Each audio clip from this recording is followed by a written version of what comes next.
Welcome to the Unapologetically Unstoppable Women podcast, the show where ambition is celebrated, not silenced. Lori, Ann, and Angie are your hosts, and each week we dive into real, unfiltered conversations about women doing extraordinary things in their lives and in their businesses.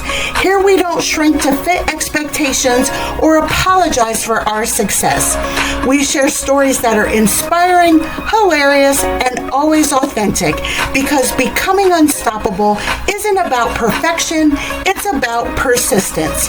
So grab your coffee, get comfortable, and join our community of women who know that no is a complete sentence and there are no limits to what we can achieve together.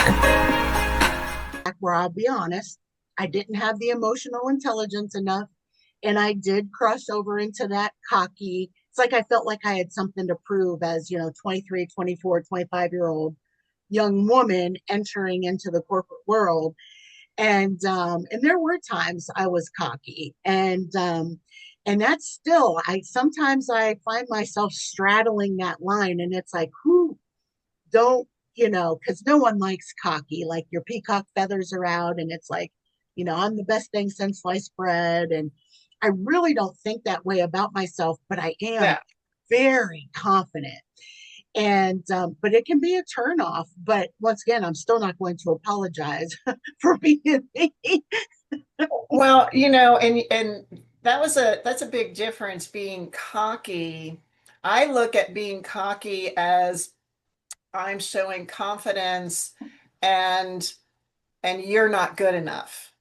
I mean, that kind of cocky. That to me is false confidence.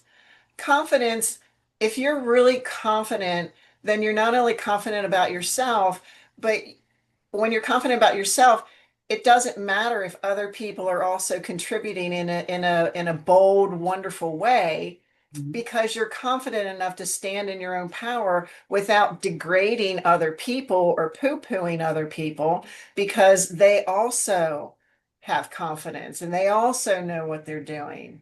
So, and they're showing it. So I guess my point is, people who downgrade other people for being cocky, they themselves need a little more confidence so they don't have to go there. Good point. Yeah, I don't disagree with that. And I think people pleasing plays a role into that. We're taught to go along to get along and do whatever somebody else needs, and we forget to be our confident selves because we're so busy worried about what do they need or what do they think of me or how can I do this. And the thing that pops into my brain, because I've hated this saying my whole entire career, the customer's always right.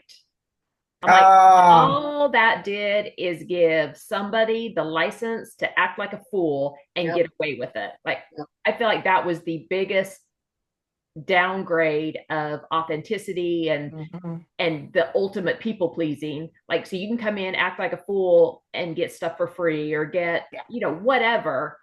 Right. That's not how that was supposed to work. No, not at all. Not at all. So I grew up very introverted and shy. And so when I got into corporate, now I did hang out with a bunch of fabulous ladies in high school that kind of got me out of that. It never takes you out of the introversion, but it took me out of the shyness. So I felt comfortable in that group. I felt comfortable being myself. I didn't have to pretend that I liked what somebody was saying just to be liked. But when I hit corporate, it was scary for me because I knew I was the new kid, and I don't know. I mean, I did well in college, but I don't know how to fit in with these people, because as soon as corporate was mentioned, I'm like, oh my gosh, I have to act differently.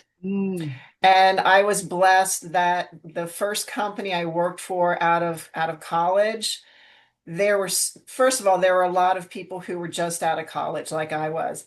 So it was, and they actually encouraged people to get along, to speak their truth, to speak up, to, I had I worked with, this is like my third year into it. I was working under a manager, and I know as a manager, once being a man, you want to feel like you know everything so that you can help.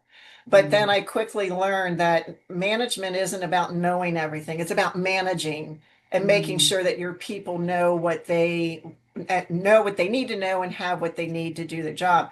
Anyway, slight digression.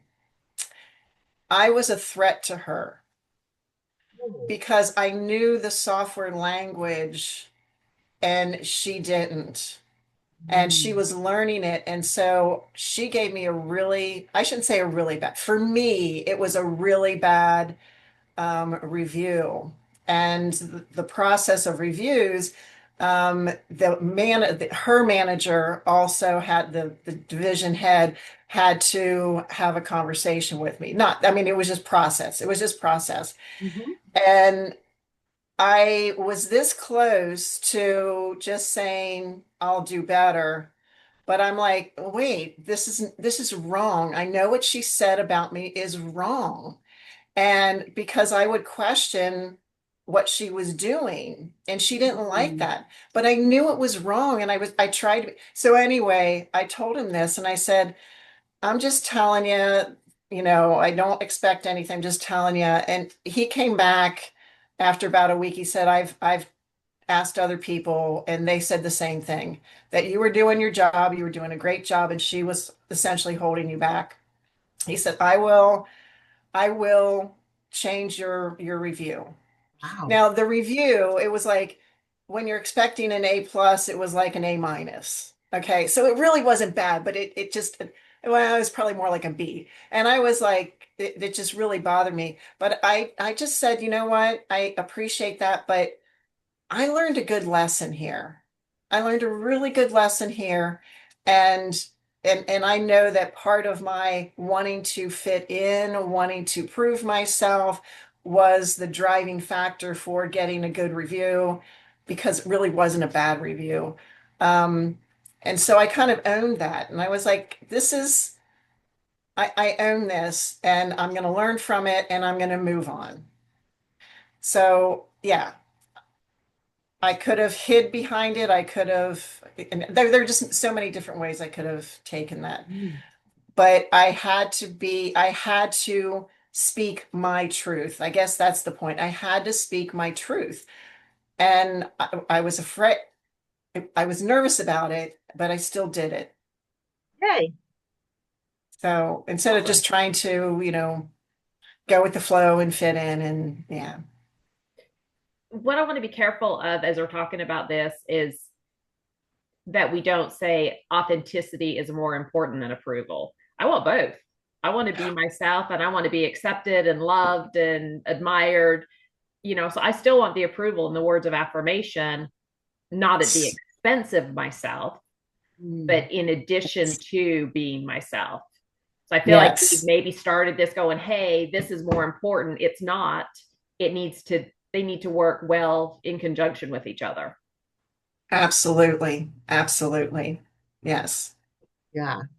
And I have a little different take on that, because there's a local pizza shop here in Worcester, and Yes. it's called Coachy House, and there are two schools of thought on Coachy House. You either love it, and I mean love it in every depth of your being, or you hate it with a red hot flaming passion, and there's nothing in the middle, like literally nothing in the middle. And I say I'm similar to Coachy House. Either people really, really like me, or they really, really don't like me. And there's kind of nothing in the middle. And but I don't. I'm a little bit different in the fact that the people who don't like me, that says more about them than it does about me. And I know that I am not everyone's cup of tea, nor do I want to be. I mean, I think about And all the entrepreneurs out there, I would encourage you to do this whenever you're having sales conversations with people. Not only are they vetting you, but you need to vet them. Is this a client that I actually want to work with? Or are there red flags or things that are going to make me go, oh, the money's not worth it, right? And I've said no.